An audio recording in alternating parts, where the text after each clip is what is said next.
ઘમસાણ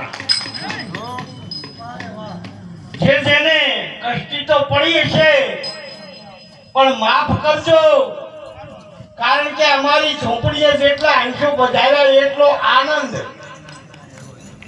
અને અમારા અંશોના દર્શન કરવા અમે માંગો છો એટલે આજે ભાઈએ કંઈક જાગ્યું એટલે અંશો બધા અમારે આંગણે વધાર્યા એટલે આ અંશાના દર્શન કરવાથી દુર્લભ બીજું કોઈ છે નહીં. એટલે વાણીમાં હાલ ઈ બતાવ્યું અંશા તમે અમર લોકના વાસી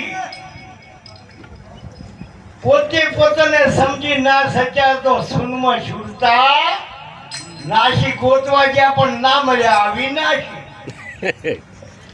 કારણ કે તેથી સડી છે 84 સડવાનું કારણ શું કે આ જન્મ મરણના અંત ભારે અહીંયા કર્મની લાગી છે પહોંચી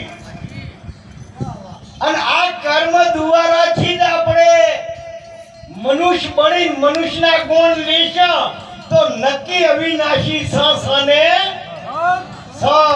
પણ આપણે અવિનાશી માંથી મેળીને બસડા થઈ ગયા હતા, બચડા થઈ ગયા. જેમ ગાયનું રેટલો બસડું ધાબા ઢોળે છે એમ આપણે ઠણ ઢોળવા મળ્યા છે એટલે બસડા થઈ ગયા છે એટલે આપણો મેળ પડતો નથી.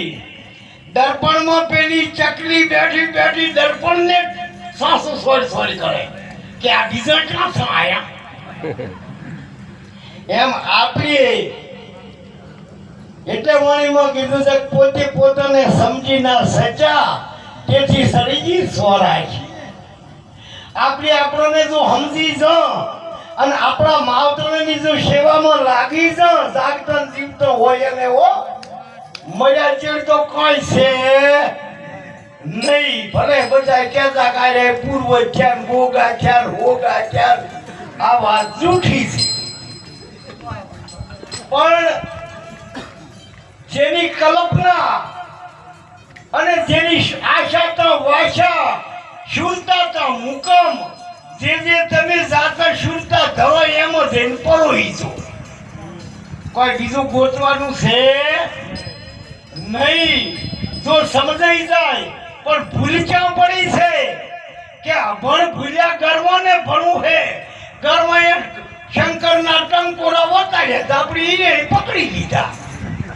આ ભૂલ્યા ભણ ની આવી અને ઓલા ભણેલા રહ્યા વેદમાં જોઈ અને વળગી પડ્યા બીજે એટલે વેદ